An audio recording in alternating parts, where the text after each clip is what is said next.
제가 질문 하나 드리고 말씀 시작하겠습니다. 사랑하는 성도 여러분, 여러분은 실수를 좀 하시는 편이십니까? 당연히 사람인데 실수하겠죠. 중요한 건 실수를 하는 건 실수를 하는 건데 그 다음을 어떻게 하느냐가 중요한 겁니다. 실수하고 나서 여러분은 그 다음 어떻게 하십니까?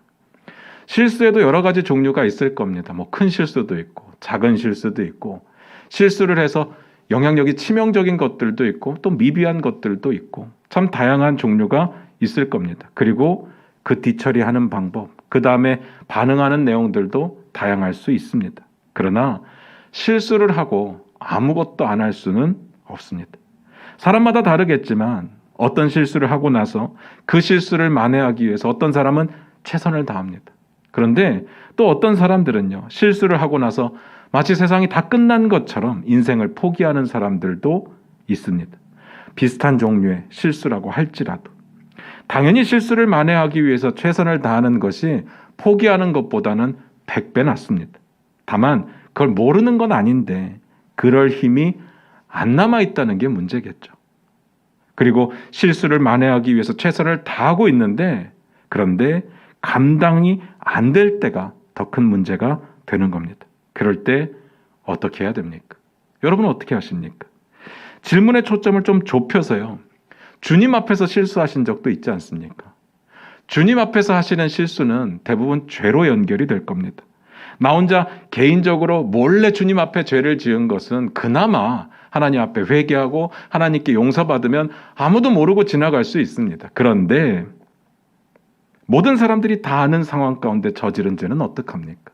그래서 내가 저지른 그 죄 때문에, 내가 저지른 그 실수 때문에 교회에 치명적이건 혹은 가정 가운데 치명적인 영향을 끼치고 또 때로는 그 사람들에게 실망을 주었다면, 그래서 그 죄의 무게가 나에게 너무 무거워서 견딜 수가 없다면 그때는 어떻게 해야 될까요?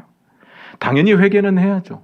회개하는 사람들에게 하나님께서는 분명히 용서해 주실 거라고 저는 믿습니다. 그런데 우리가 회개하고 용서받는다고 해도 나로 인해서 꼬여버린 것들, 그리고 틀어져 버린 상황들이 뿅 하고 리셋되는 것은 아니니까 그때 저와 여러분은 어떻게 해야 되느냐, 그걸 묻는 겁니다. 오늘은요, 그 이야기를 좀 나눠보려고 합니다. 오늘 본문 말씀 같이 보겠습니다. 여호수아 10장 6절입니다. 여호수아 10장 6절입니다. 같이 읽겠습니다. 시작. 기브온 사람들이 길갈 진영에 사람을 보내어 여호수아에게 전하되 당신의 종들 돕기를 더디게 하지 마시고 속히 우리에게 올라와 우리를 구하소서. 산지에 거주하는 아모리 사람의 왕들이 다 모여 우리를 치나이다 하매. 오늘 말씀이 이렇게 시작을 했습니다. 기브온 사람들이 길갈 진영에 사람을 보냈다. 여기에 보면 이제 길갈이라고 하는 진영의 이름이 나오는데 우리가 가나안 지역에 너무 생소한 이름들이 많이 나와서 지역에 대해서, 지명에 대해서 그냥 못 본 척하고 넘어갔을 때가 많았습니다. 그런데 그럼에도 불구하고 길갈은요, 분명히 우리가 봤던 도시의 이름입니다. 길갈이 어디입니까? 이스라엘 백성들이 요단강을 건널 때 요단강에서 돌 12개를 들고 나오잖아요. 그 들고 나왔던 12개를 쌓았던 곳이 길갈입니다. 이스라엘 백성들이 처음으로 유숙했던 곳이 길갈입니다. 그런데 그 이후로 보니까 계속 이스라엘 본질은 길갈에 머물고 있었던 것을 알 수 있습니다. 그러다가 한번 길갈을 떠났던 적이 있긴 한데 그때가 언젠가 하면요, 이스라엘 백성들이 아이성 전쟁을 치르고 나서 온 이스라엘 백성들이 에발산에 제단을 쌓고 제사를 드리러 가잖아요. 그때 한번 움직이기는 했는데 다시 길갈로 돌아왔다고 성경에 기록되어 있습니다. 그때부터 또 계속해서 이스라엘은 길갈에 머물고 있었습니다. 그러니까 여러분들이 이렇게 이해하면 편하실 것 같습니다. 이스라엘의 본질은 항상 길갈에 머무르고 있었고, 그리고 군인들만 나가서 여기서 전쟁하고 저기서 전쟁하고 그렇게 전쟁을 했다라고 이해하시는 게 쉬울 것 같습니다. 아직까지는 그렇습니다. 기브온에서 그 길갈에, 이스라엘의 본진이 있는 길갈에 사람을 보냈습니다. 사람을 보냈다는 말은 소식을 전했다는 말일 겁니다. 사실 좀 이 내용을 볼 때 당황스러웠습니다. 언제부터 기브온 사람들하고 이스라엘 사람들하고 이렇게 소식을 주고받을 만큼 각별했을까? 언제부터 이렇게 친해진 겁니까? 기브온은요, 가나안 족속이거든요. 이스라엘은 가나안 족속을 다 진멸해야 되는 그런 사명을 가지고 있었습니다. 그런데 이렇게 한가하게 소식이나 주고받을 관계는 아니었다는 이야기입니다. 도대체 언제부터 이런 사이가 되었을까? 정답은요, 지난주부터. 성경은 언제인지 잘 모르겠는데 우리는 지난주부터 이야기를 나눴으니까 지난주부터 이런 사이가 되었습니다. 주어진 본문을 이해하기 위해서 가장 중요한 게 뭡니까? 전문맥이죠. 지난주에 봤던 내용을 우리가 찾아는 보지 않고 제가 말로만 설명을 좀 드리면요. 기브온 족속이 여호수아가 여리고와 아이에서 했던 일들을 들었습니다. 그리고 그 이야기를 들으니까 이대로 있다가 우리도 죽겠구나라는 생각이 들었던 거죠. 그래서 사신을 보냅니다. 왜 보냅니까? 화친을 맺으라고. 조약을 맺으라고 그렇게 보냈습니다. 그럴 수 있죠. 살고 싶으니까. 살아야 되니까 그럴 수 있습니다. 그런데 그들이 하는 행동 가운데 우리가 지난주에 이야기를 나누면서 좀 놀랐던 부분이 있는데 그게 뭐냐면요.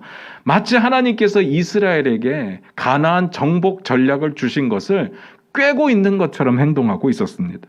그만큼 이 기브온 족속들이 철저하게 연구했고 철저하게 속이기 위해서 준비했다는 것을 알 수 있죠. 하나님께서 첫 번째 뭐라고 하셨습니까? 가나안에 사는 족속들하고는 절대로 언약을 맺지 마라. 그래서 어떻게 합니까? 자기네들은요, 최대한 멀리서 왔다는 것을 보여주려고 애를 썼습니다. 자기네들은 절대로 가나안 족속이 아니라는 것을 보여주기 위해서 엄청 애를 썼습니다. 그러기 위해서 어떻게 합니까? 낡은 옷, 낡은 신발, 낡은 가죽 부대, 낡은 전대, 그리고 심지어는 마르고 곰팡이 핀 떡까지 준비를 했었습니다. 그러면서 뭐라고 말합니까? 우리가 출발할 때는 새 옷이었는데, 새 신발 신었는데, 새 가죽 부대였는데, 새 전대였는데, 심지어는 따뜻하게 데워가지고 따뜻하게 만들어가지고 떡을 가지고 나왔는데 이렇게 오다 보니까 그새 신발이 이렇게 됐네요. 떡이 이렇게 상했네요. 그 이야기를 하는 겁니다. 그만큼 오래 걸렸다는 것을 뜻하는 거죠. 게다가 이런 이야기도 했습니다. 요단강 동편의 두 왕들을 당신네들이 어떻게 무찌르는지에 대해서 우리가 이야기를 듣고 두려웠습니다. 그래서 왔습니다. 그래서 화친 맺으려고 왔습니다. 이 말이 어떤 의미가 있다고 했었는가 하면요. 당신네들이 요단강을 기가 막히게 건넌 사건 우리는 모르는 이야기입니다. 당신네들이 여리고를 기가 막히게 무너뜨린 사건 우리는 모르는 이야기입니다. 그만큼 우리는요. 멀리서 왔습니다. 그 뜻이라고 했습니다. 치밀하죠. 근데 하나님의 명령이 그게 끝이 아니었습니다. 또 하나 있었죠. 이스라엘이 가나안이 아닌 다른 성읍으로 들어가게 되면 그 성읍의 가장 첫 번째로 해야 되는 게 뭐냐면 화평을 선포하라고 했습니다. 화친을 맺으라고 했습니다. 만약에 그들이 그 말을 받아들여서 화평을 받아들여서 성문을 열면 조건이 있었습니다. 이스라엘에게 조공을 바치는 조건, 그리고 이스라엘을 섬기는 조건으로 화친을 맺어주라고 하셨습니다. 그러니까 기브온 족속이 처음부터 뭐라고 말합니까? 우리는 당신들의 종입니다. 우리는 당신들하고 싸울 마음 당연히 없고요. 당신들하고 평등한 관계 그런 건 원하지도 않습니다. 우리는 당신들의 종입니다. 기억나시죠? 이들이 말한 게 전부 사실이라면요. 너무 완벽합니다. 너무 완벽하잖아요. 하나님이 말씀하신 내용하고 완벽하게 맞아떨어지는 그런 내용이었습니다. 그러니까 그들과는 굳이 싸울 필요는 없어 보였습니다. 만약에 사실이라면. 그래서 여호수아가 어떻게 했다고요? 곧 화친을 맺었다. 그렇게 나옵니다. 잘했죠. 사실이라면. 그런데 이 사건을 성경이 어떻게 평가했습니까? 이거 한번 찾아볼게요. 9장 14절 15절입니다. 여호수아 9장 14절 15절입니다. 한 목소리로 같이 보겠습니다. 같이 읽겠습니다. 무리가 그들의 양식을 취하고는 어떻게 할지를 여호와께 묻지 아니하고 여호수아가 곧 그들과 화친하여 그들을 살리리라는 조약을 맺고 회중 족장들이 그들에게 맹세하였더라. 여호와께 묻지 않고 화친을 맺었다. 그리고 거기다가 그들을 살리겠다는 그런 화친을 맺었다. 그렇게 나옵니다. 명백한 실수죠. 심하게 말씀드리면 이건 분명히 죄였습니다. 게다가 그게 사실이었다고 해도 그들의 이야기가 사실이었다고 해도 하나님께 묻지 않고 이런 결정을 내린 것은 분명히 문제가 될 텐데 문제는요. 이게 사실이 아니었다는 거죠. 그게 훨씬 더 큰 문제였습니다. 그들이 멀리서 왔다는 이야기 순 거짓말이었습니다. 완전 속았죠. 제대로 알아보지 못했습니다. 그리고 성급하게 결정을 내린 거죠. 여호수아의 치명적인 실수였습니다. 아무리 실수라고 해도 죄는 죄죠. 하나님 앞에 불순종해서 내린 결론이었습니까? 여기까지가 지난주에 우리가 봤던 이야기입니다. 여호수아가 실수했습니다. 여호수아가 하나님 앞에 죄를 지었습니다. 그렇다면 그건 알겠는데 제가 궁금한 건요. 이제 여호수아는 어떻게 되는 겁니까? 여호수아 끝난 건가요? 그런 건 아니지 않겠습니까? 항상 우리에게 중요하게 남는 문제는 뭔가 하면요, 이런 부분입니다. 그래서 어떻게 해야 되느냐? 우리가 그 상황이라고 한다면 우리는 어떻게 해야 되느냐? 안 그렇습니까? 그러니까 오늘 이야기 가운데 제가 궁금한 것은요, 여호수아의 잘못은 잘못이고 이제부터 그걸 어떻게 풀어갈 수 있느냐? 저는 그게 궁금한 겁니다. 어떻게 해야 됩니까? 방법이 있기는 한 걸까요? 잘 들어보시기 바랍니다. 죄는요, 진심으로 회개할 때 하나님께서 당연히 용서해 주실 겁니다. 그런데 내가 잘못해서 망쳐버린 것들이 있잖아요. 그런 것들에 대해서는 바로잡는 일이 우리의 숙제로 남겨지는 경우가 정말 많습니다. 멀리 간 만큼 우리는 돌아와야 되는 길이 그만큼 멀어지는 거죠. 우리가 지불해야 되는 그 값이 그만큼 커지는 겁니다. 그게 뭐든 간에 시간이든지 아니면 에너지든지 아니면 건강이든지 아니면 뭐 사람과의 관계든지 아니면 실력이든지 능력이든지 아니면 죄의 문제든지 뭐든지 간에 다 그렇습니다. 너무 당연한 이야기 아닙니까? 사도 바울 역시도요, 예수님을 만나기 전에 그의 열심으로, 그의 종교적인 열심과 신앙의 열심으로 교회를 박해했었습니다. 근데 그게 자기가 믿는 진리라고 생각을 했었는데 예수님을 만나고 나니까 그게 아닌 걸 알게 되죠. 그래서 회개하고 용서를 받았습니다. 용서를 받은 건 받은 건데 이 문제는요, 사도 바울이 평생을 두고 풀어가야 될 숙제가 됩니다. 초반기 그가 복음 전하고 선교하러 나갈 때 이게 계속해서 고통을 줍니다. 크리스찬 유대인들과의 깨어진 관계를 풀어가는 게 그에게는 엄청나게 힘든 숙제였다는 이야기를 드리는 겁니다. 그런 숙제가 지금 여호수아에게 남겨졌습니다. 기브온과의 관계를 어떻게 풀어가야 됩니까? 도대체 어떻게 해야 되는 겁니까? 제 생각으로는 그랬습니다. 이거 전적으로 제 생각입니다. 이거 시작부터 사기잖아요. 이렇게 사기치고 덤비면 이거는 언약 자체가 성립이 안 되는 겁니다. 제 생각에 그래요. 당연히 물을 수 있다고 생각했습니다. 만약에 물으는 게 귀찮으면 복수한다는 마음으로 그들 공격해도 된다고 생각했습니다. 그들이 먼저 속였으니까. 그리고 어차피 그들은요, 가나안 족속이기 때문에 하나님의 명령대로라고 한다면 진멸시켜야 되는 겁니다. 사기인 줄 알았으면 누가 이런 언약 맺었겠습니까? 당연히 안 맺죠. 거짓말인데. 그렇게 맺은 약속을 뭐하러 지켜요? 파기하고 혼쭐을 내버려야죠. 제 생각에 그랬습니다. 그러니까 궁금하잖아요. 이렇게 속아서 맺은 화친은 지켜야 될까요? 말아야 될까요? 도대체 성경에서는 이런 부분에 대해서 뭐라고 이야기를 할까 궁금합니다. 지난주에 안 봤었는데 그 다음 나온 이야기를 한번 찾아보겠습니다. 9장 18절 19절입니다. 여호수아 9장 18절 19절입니다. 같이 읽겠습니다. 시작. 그러나 회중 족장들이 이스라엘의 하나님 여호와로 그들에게 맹세했기 때문에 이스라엘 자손이 그들을 치지 못한지라. 그러므로 회중이 다 족장들을 원망하니 모든 족장이 온 회중에게 이르되 우리가 이스라엘의 하나님 여호와로 그들에게 맹세하였은즉 이제 그들을 건드리지 못하리라. 무슨 이야기인지 아시겠죠? 이건요, 되돌릴 방법이 없었습니다. 기브온 족속과 화친을 맺는 문제는 여호수아 개인의 문제가 아니에요. 여호수아가 결정하고 여호수아가 관계를 맺고 여호수아가 언약을 맺었어도 이 문제는 여호수아 한 사람의 문제로 끝나지 않는다는 겁니다.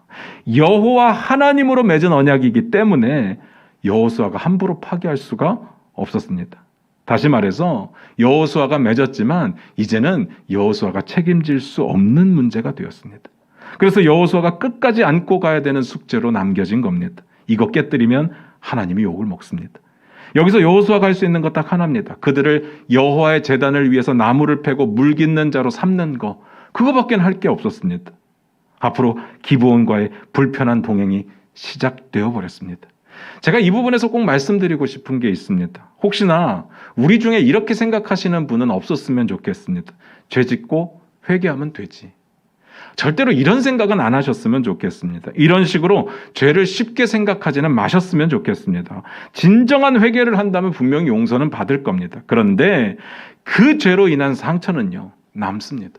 그리고 그 상처를 케어하는 것은 우리의 몫으로 남겨지는 겁니다. 물질적인 피해는 오히려 쉬울 수 있어요. 그건 돈만 있으면 갚아주면 되는 겁니다. 그런데 마음에 새겨진 상처는요, 그것은 평생을 노력해도 갚지 못할 수 있다는 이야기입니다. 당연히 죄의 심판의 무게가 훨씬 더 무겁죠. 그거는 지옥 가는 거니까. 그런데 우리가 예수 믿고 죽어서 천국을 바로 가는 게 아니라 이 땅에서도 살아가야 되는데, 우리가 남은 인생을 이 땅에서 살아갈 때 이게 천국 간다고 우리가 대충 살 수 있는 문제는 아니잖아요. 멋대로 살 수 있는 문제가 아닙니다. 다시 말해서 우리의 말, 우리의 행동 하나가 이 땅에서 살아가는 사람들에게 정말 지옥 같은 삶을 만들어줄 수도 있다는 것을 염두에 두고 살아야 된다는 이야기입니다.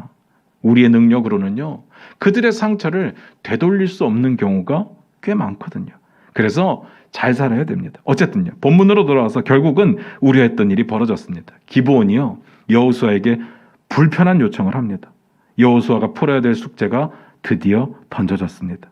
언약을 안 맺었으면, 화친을 안 맺었으면 여기에 휘말릴 일이 없었는데, 근데 여호수아가 실수를 했기 때문에 여호수아는 여기를 갈 수밖에 없는 상황이 되었습니다. 이 부분 한번 찾아보겠습니다. 10장 1절부터 5절입니다. 여호수아서 10장 1절부터 5절입니다. 같이 읽겠습니다. 시작.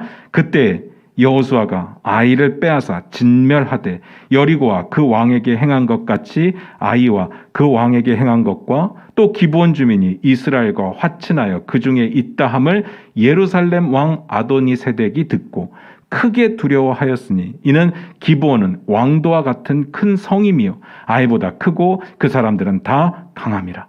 예루살렘 왕 아도니세덱이 헤브론 왕 호함과 야르뭇 왕 비람과 라기스 왕 야비아와 에글론 왕 드빌에게 보내어 이르되 내게로 올라와 나를 도우라. 우리가 기브온을 치자. 이는 기브온이 여호수아와 이스라엘 자손과 더불어 화친하였음이니라 하매 아모리 족속의 5 왕들 곧 예루살렘 왕과 헤브론 왕과 야르뭇 왕과 라기스 왕과 에글론 왕이 함께 모여 자기들의 모든 군대를 거느리고 올라와 기브온에 대진하고 싸우니라. 예루살렘 왕이 1절 끝에 보니까 들었답니다. 뭘 들었습니까? 여호수아가 아이를 진멸한 소식을 들었어요.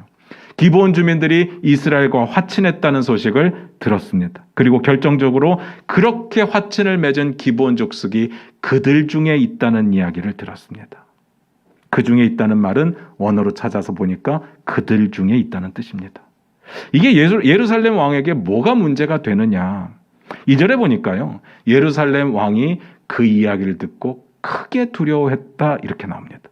그러면서 그 이유에 대해서 나오는데 기브온에 대해서 우리가 몰랐던 내용이 소개가 됩니다. 2절에 기브온이 왕도와 같은 큰 성읍이래요.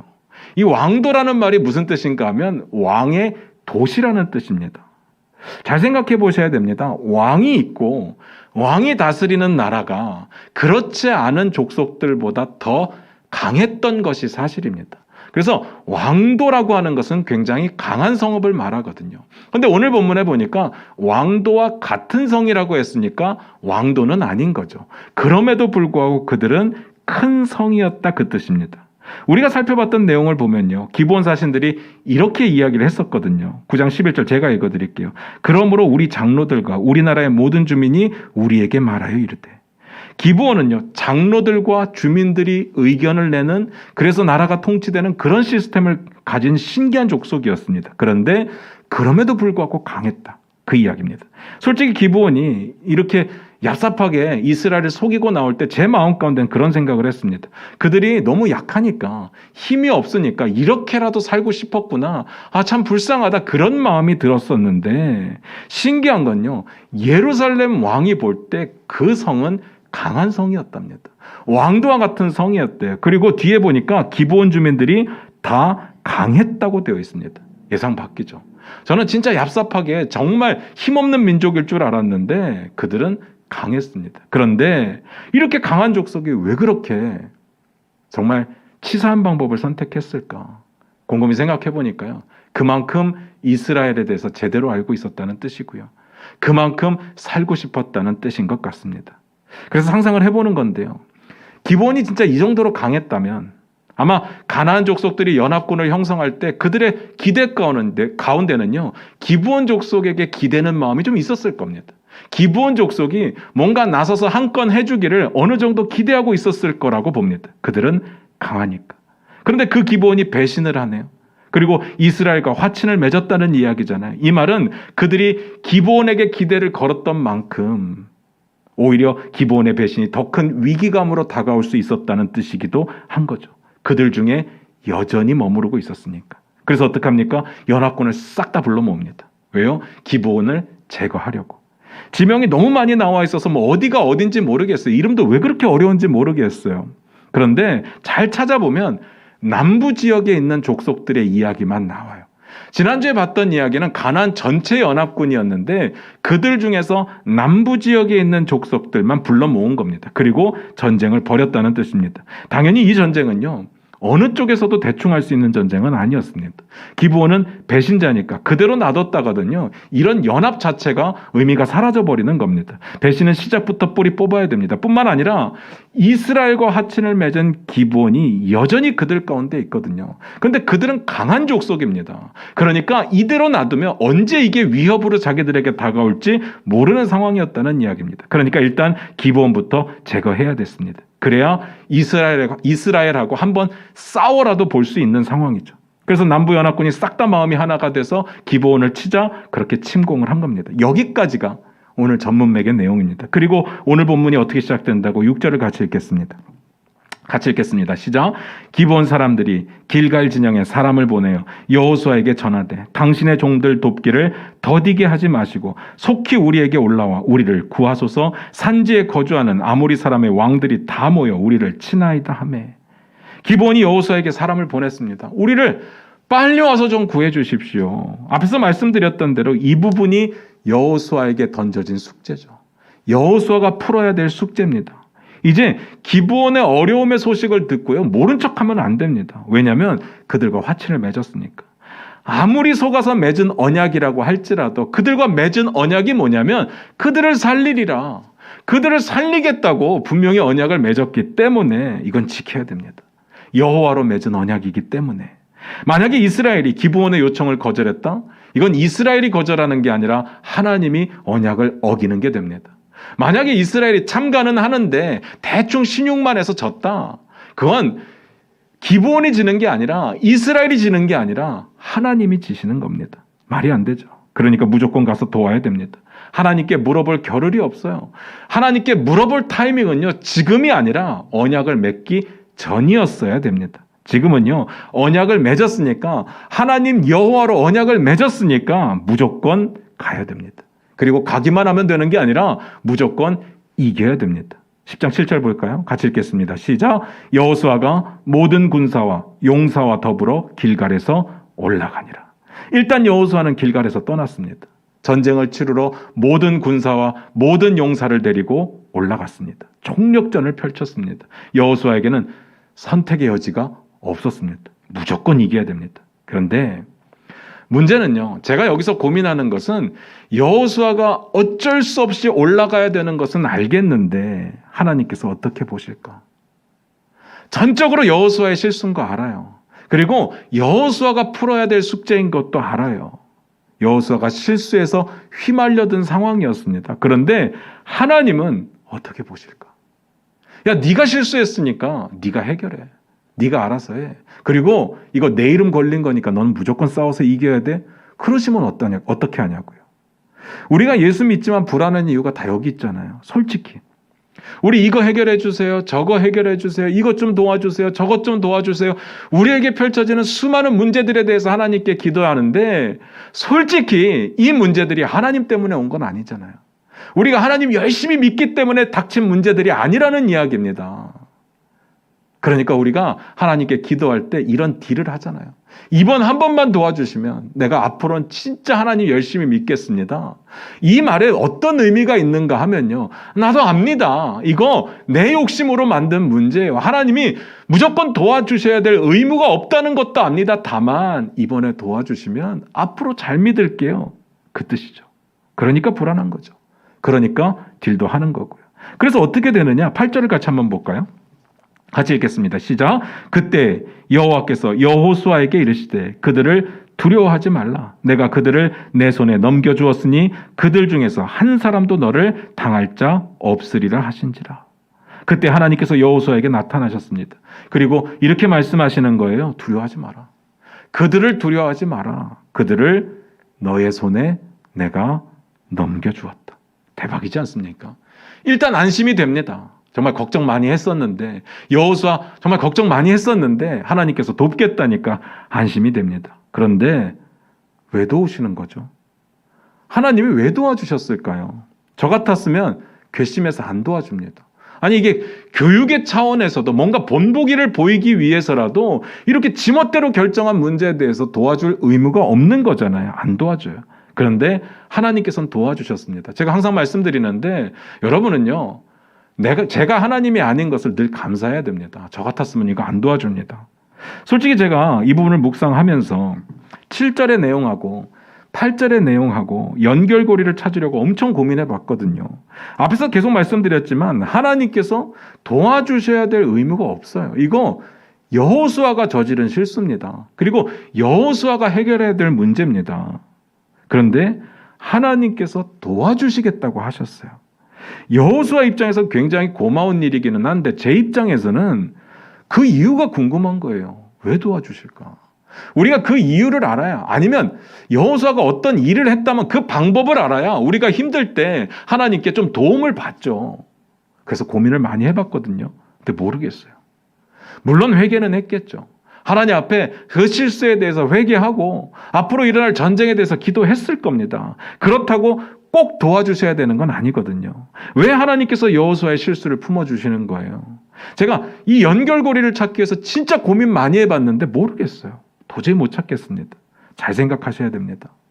지금 우리가 모르는 뭐 어떤 상황이 있던 간에 여호수아가 하나님의 호의를 받아낼 그런 자격 같은 건 없습니다. 하나님의 응답을 이끌어낼 뭔가 비책 같은 것은 여호수아에게 남겨진 게 없어요. 뭘 해서 받아낸 게 아니라는 이야기입니다. 그걸 아셔야 됩니다. 그럼 뭐냐? 여기가 중요합니다. 이건 하나님의 전적인 은혜였습니다. 은혜는요, 받을 자격이 있어서 받는 게 은혜가 아닙니다. 받을 자격이 없는데 받으니까 은혜죠. 여호수아가 뭘 잘해서 하나님의 마음에 뭔가 쏙 들어서 지금 이 모든 문제들을 풀어낼 그런 방법을 얻어낸 것이 아니라는 이야기입니다.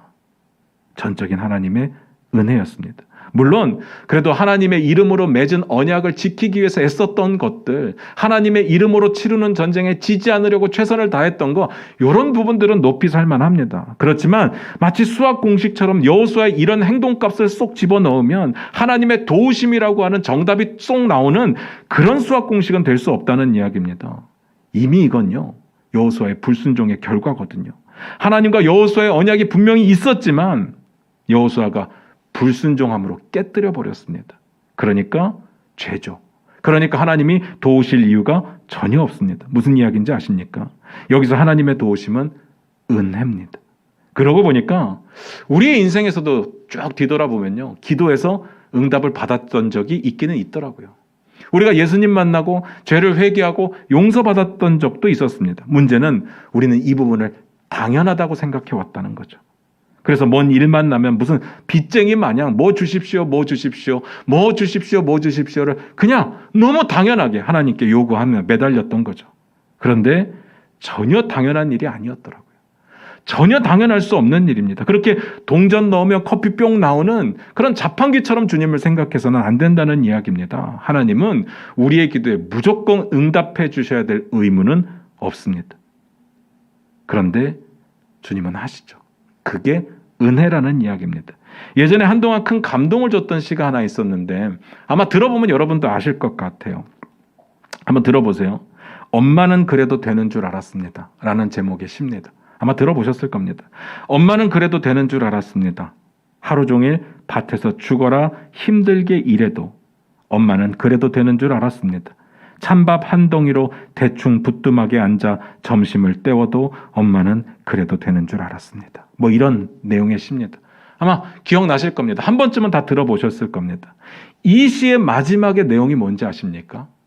엄마는 그러면 안 되는 것이었습니다. 이게 마지막입니다. 근데 왜 그러셨어요? 우리 사랑하시니까. 사랑하시니까 희생하시는 거죠. 사랑하시니까 값없이 섬겨주는 겁니다. 이게 이론으로 설명될 일은 아니잖아요. 이게 수학 공식처럼 이걸 넣으면 저게 나오는 그런 답은 아니잖아요. 하나님은요, 그래야 돼서 우리를 사랑하셔서 십자가에 죽으신 게 아닙니다. 그래야 돼서 우리의 기도에 응답해 주시는 게 아닙니다. 그래야 돼서 우리와 동행하고 계시는 게 아닙니다. 착각하시면 안 돼요. 사랑하시니까 사랑을 베푸시는 거고, 사랑하시니까 은혜를 베푸시는 겁니다. 그러니까 우리가 실수를 했을 때 뭘 기도해야 되느냐? 이거 주세요, 저거 주세요가 아니라 하나님의 은혜를 구해야 되는 겁니다. 마땅히 받을 걸 받아내는 게 아니라, 빚쟁이처럼 빌려줬던 돈 달라고 그렇게 요구하는 게 아니라, 내가 열심히 일했으니까 그 삭을 주십시오, 그렇게 요구하는 게 아니라, 우리는 하나님의 은혜를 구하는 겁니다. 전적인 하나님의 주권으로 주어지는 은혜를 달라고 구하는 거죠. 기도를 누가 더 많이 하고 누가 더 간절히 하느냐로 응답이 결정된다, 그렇게 생각하시면 안 됩니다. 그럼 은혜가 아니잖아요. 이건 대결이잖아요. 컴피티션이잖아요. 승부잖아요. 이렇게 얻는 거는 내 결과물이지 하나님의 은혜가 될 수 없거든요. 이렇게 생각해 보시기 바랍니다. 하나님께서 여호수아를 뽑으실 때, 여호수아를 선택해서 쓰실 때 어떤 기대를 하셨을까요? 여호수아의 완벽한, 그가 완벽해서 어떤 실수도 없는 그런 여호수아를 기대하셨을까요? 그래서 앞으로 가나안을 정복해야 되는 그 상황 가운데 여호수아가 한 번의 실수도 없이 최선을 다해서 잘 해낼 것이기 때문에 여호수아를 선택하셨을까요? 모세는 이미 실수가 몇 번 있었기 때문에 그는 버리시고, 설마요. 여호수아는 실수했고 하나님께서는 은혜를 베푸셨습니다. 그 실수까지도 품어주셨습니다. 자, 결론입니다. 하나님의 은혜가 여호수아에게 어떻게 나타나느냐, 우리가 이걸 한번 살펴볼 텐데요. 세 부분으로 나눠서 보겠습니다. 첫 번째 9절부터 10절입니다. 9절부터 10절 같이 읽겠습니다. 시작. 여호수아가 길갈에서 밤새도록 올라가 갑자기 그들에게 이르니 여호와께서 그들을 이스라엘 앞에서 패하게 하심으로 여호수아가 그들을 기브온에서 크게 살육하고 벳호론에 올라가는 비탈에서 추격하여 아세가와 막게다까지 이르니라. 9절에 보니까 이렇게 되어 있어요. 여호수아가 길갈에서 밤새도록 올라가서 갑자기 그들에게 이르렀다. 여호수아가 길갈에서 기브온까지 밤새도록 갔다는 이야기는 하루 만에 달려갔다는 이야기예요. 원래 며칠 길인데 하루 만에 갔는지 그건 잘 모르겠어요. 근데 여기서 말하고자 하는 의도가 뭐냐면요, 쉬지 않고 빠르게 갔다는 겁니다. 기습했다는 이야기예요. 전쟁에서 기습은 굉장히 중요하잖아요. 제가 늘 강조하는 이야기입니다. 그런데 그들의 노력이 무색하게 10절에 보니까 이렇게 말합니다. 여호와께서 그들을 이스라엘 앞에서 패하게 하심으로. 하나님께서 더 먼저 가셨습니다. 그래도 하나님께서 더 먼저 가셨어요. 하나님께서 여호수아 이스라엘이 이길 수 있도록 길을 먼저 열어주셨습니다. 하나님께서 여호수아 앞에서 일하셨습니다. 이게 하나님의 은혜의 첫 번째 부분이죠. 기억하시기 바랍니다. 하나님은요, 우리가 보기에는 너무 힘든 일들을 시키시는 것 같은데 하나님이 우리를 사지로 내모시는 그런 하나님은 아니십니다. 우리보다 늘 먼저 가서 늘 먼저 일하시고 우리가 일할 수 있는 그런 환경을 만들어주시는 분이 하나님이시죠. 그래서 은혜인 겁니다. 두 번째 11절 볼까요? 11절 같이 읽겠습니다. 시작. 그들이 이스라엘 앞에서 도망하여 벳호론의 비탈에서 내려갈 때에 여호와께서 하늘에서 큰 우박덩이를 아세가에 이르기까지 내리심에 그들이 죽었으니 이스라엘 자손의 칼에 죽은 자보다 우박에 죽은 자가 더 많았더라. 그들이 도망을 칠 때 하나님께서 하늘에서 큰 우박덩이를 내려서 도망가는 그들을 죽이셨다고 나옵니다. 칼에 죽은 사람들보다, 이스라엘의 칼에 죽은 사람들보다 우박에 맞아 죽은 사람들이 훨씬 더 많았답니다. 만약에 이스라엘이 남부 연합군을 정말 대승을 거둬서 이겼다, 그건 이스라엘이 잘한 게 아니에요. 여호수아가 그럴 만해서 이긴 게 아닙니다. 이건 하나님이 대신 싸워주셨기 때문에, 하나님이 도와주셨기 때문에 이긴 겁니다. 하나님은요, 이스라엘의 전쟁을 도우셨습니다. 여호수아가 이기게 하셨습니다. 여호수아가 그럴 만한 자격이 있어서? 아니요. 자격은 없죠. 그런데 그들을 위해 싸우셨고 이기게 하셨습니다. 그게 은혜죠. 이게 하나님의 은혜의 두 번째 부분입니다. 세 번째, 12절 13절 봅니다. 12절 13절입니다. 같이 읽겠습니다. 시작. 여호와께서 아모리 사람을 이스라엘 자손에게 넘겨주시던 날에 여호수아가 여호와께 아뢰어 이스라엘의 목전에서 이르되 태양아 너는 기브온 위에 머무르라. 달아 너도 아얄론 골짜기에서 그리할지어다 하매 태양이 머물고 달이 멈추기를 백성이 그 대적에게 원수를 갚기까지 하였느니라. 야살의 책에 태양이 중천에 머물러서 거의 종일토록 속히 내려가지 아니하였다고 기록되지 아니하였느냐. 엄청나지 않습니까? 여호수아가 하나님 하나님께 아뢰어 이스라엘의 목전에서 이르렀답니다. 하나님께 먼저 기도하고 백성들 앞에서 선포했다. 그렇게 보시면 이해가 빠를 거예요. 뭘요? 태양아 멈춰라. 달아 멈춰라. 이게 말이 되는 이야기입니까? 뭐 어떻게 태양이 멈춥니까? 어떻게 달이 멈춰요? 그런데 태양이 멈추고 달이 멈춰서 이스라엘이 그들을 무찌를 수 있는 시간을 벌어줬다는 이야기입니다. 엄청나죠. 어떻게 이런 일이 일어납니까? 아니 하나님께 불가능한 일인데 어떻게 가능하셨습니까? 그런 질문이 아니라 어떻게 지금 여호수아가 기도한 그 기도에 응답하셔서 하나님이 이런 역사를 펼치시냐고요. 지금 여호수아가 한 게 있잖아요. 얼마나 많은 실수를 했습니까? 얼마나 큰 실수를 했습니까? 그런데 여호수아가 기도하니까 하나님께서 들어주셨다는 이야기를 하는 겁니다. 14절도 한번 볼까요? 같이 읽을까요?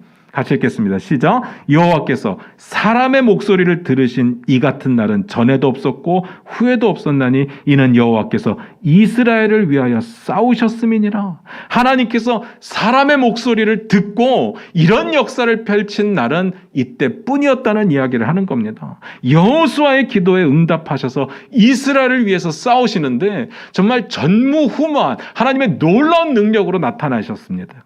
이게 은혜의 세 번째죠. 하나님은요, 우리의 기도를 들어주십니다. 그럴 의무가 있어서 듣는 게 아니라, 우리가 그걸 받아낼 만한 자격이 있어서 들으시는 게 아니라, 우리를 위해서, 우리를 사랑하시기 때문에 들으시는 거죠. 전적으로 하나님의 은혜였습니다. 하나님의 은혜의 크기가 가늠이 되십니까? 하나님의 은혜, 이건 받아내는 게 아니라 하나님의 주권으로 주어지시는 겁니다. 그리고 15절에 다시 길갈로 돌아오면서 이야기가 끝이 납니다. 말씀 마무리 지을 텐데요. 우리가 우리의 실수로 인해서 짊어져야 될 짐들이 정말 많습니다.